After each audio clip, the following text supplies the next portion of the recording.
बिस्मिल्लाहिर्रहमानिर्रहीम, अस्सलाम वालेकुम, welcome back to my channel.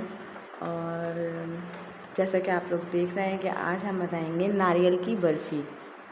नारियल की बर्फ़ी जो मैंने बनाई थी वो बहुत ही टेस्टी बनी थी, बिल्कुल बाहर जैसी और टेस्टी।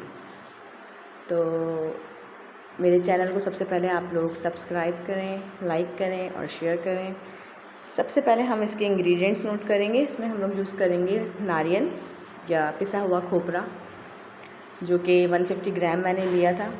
और शुगर आप हस्बे ज़रूरत यूज़ कर सकते हैं। मैंने कोशिश की थी कि मैं इसको कम मीठा रखूँ, इसलिए मैंने 4 चम्मच शुगर ली थी। हाफ़ कप दूध लिया था, इलायची पाउडर था मेरे पास, और नट्स थे, आप कोई से भी यूज़ कर सकते हो पटाने के लिए। ऑयल और रेड कलर मैंने थोड़ा सा यूज़ किया। इसके अलावा मैंने एक DIY करा है कि मैंने दूध के डब्बे को काट के उसको एज़ ए बेस इस्तेमाल करेंगे। हम इसमें मोल्ड एज़ ए मोल्ड इस्तेमाल करेंगे।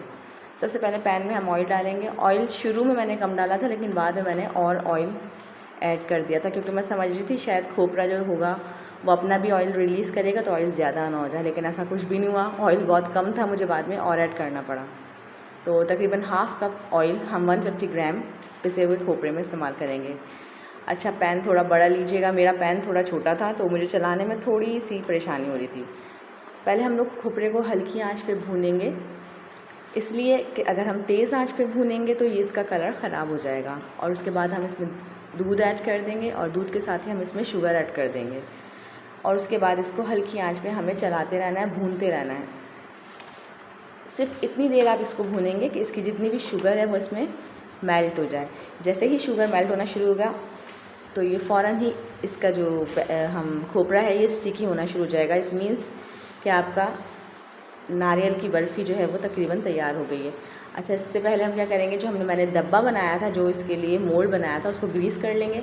थोड़ा सा खोपरा हम अलग कर लेंगे और बाकी जो हाफ़ से ज़्यादा खोपरा होगा वो हम सारा मोल्ड में डाल के उसको स्पैचुला की मदद से प्रेस करके सेट कर लेंगे। फ़ौरन सेट करना है, इस वक्त ये बहुत गरम हो रहा होता है, इसी वक्त ये हलवा जो है सेट हो जाएगा। देखें, इस तरीके से हम सेट कर लेंगे। अच्छा, जो थोड़ा सा खोपरा मैंने सेपरेट किया उसके अंदर हम फूड कलर ऐड करेंगे, रेड कलर का, और इसका यानी कि कलर हम थोड़ा डिफरेंट कर लेंगे। इतना ऐड करेंगे कि इसका कलर पिंक हो जाए। इस तरीके से हम इसमें ऐड करके फिर हम मोल्ड में टॉप पर जो है वो ये वाला खोपरा डाल के उसको भी अच्छी तरीके से सेट कर लेंगे। सेट करने के बाद हम इसके ऊपर नट्स डाल देंगे और साथ ही साथ हम जो है वो चांदी के वर्क भी इसके ऊपर लगा देंगे और इसको फिर सेट होने के लिए 20 से 30 मिनट के लिए छोड़ देंगे। इतनी देर में ये ठंडा भी हो जाएगा और सेट भी हो जाएगा। अब देखें, मैं मोल्ड की कटिंग करके साइडों से गत्ते की कटिंग करके पूरा पीस जो है वो देखें जम चुका है हलवा। हम इसको इस तरीके से निकाल लेंगे और इसको कट करेंगे और ये खाने में बहुत ही मज़ेदार बना था, बिल्कुल बाज़ार जैसा बना था, बिल्कुल बाज़ार जैसा। तो आप अपने घर में रेसिपी को ज़रूर ट्राई करिएगा और रेसिपी को पसंद भी करिएगा। दुआओं में मुझे याद रखिएगा। चैनल को सब्सक्राइब करना नहीं भूलिएगा। अल्लाह हाफ़िज़।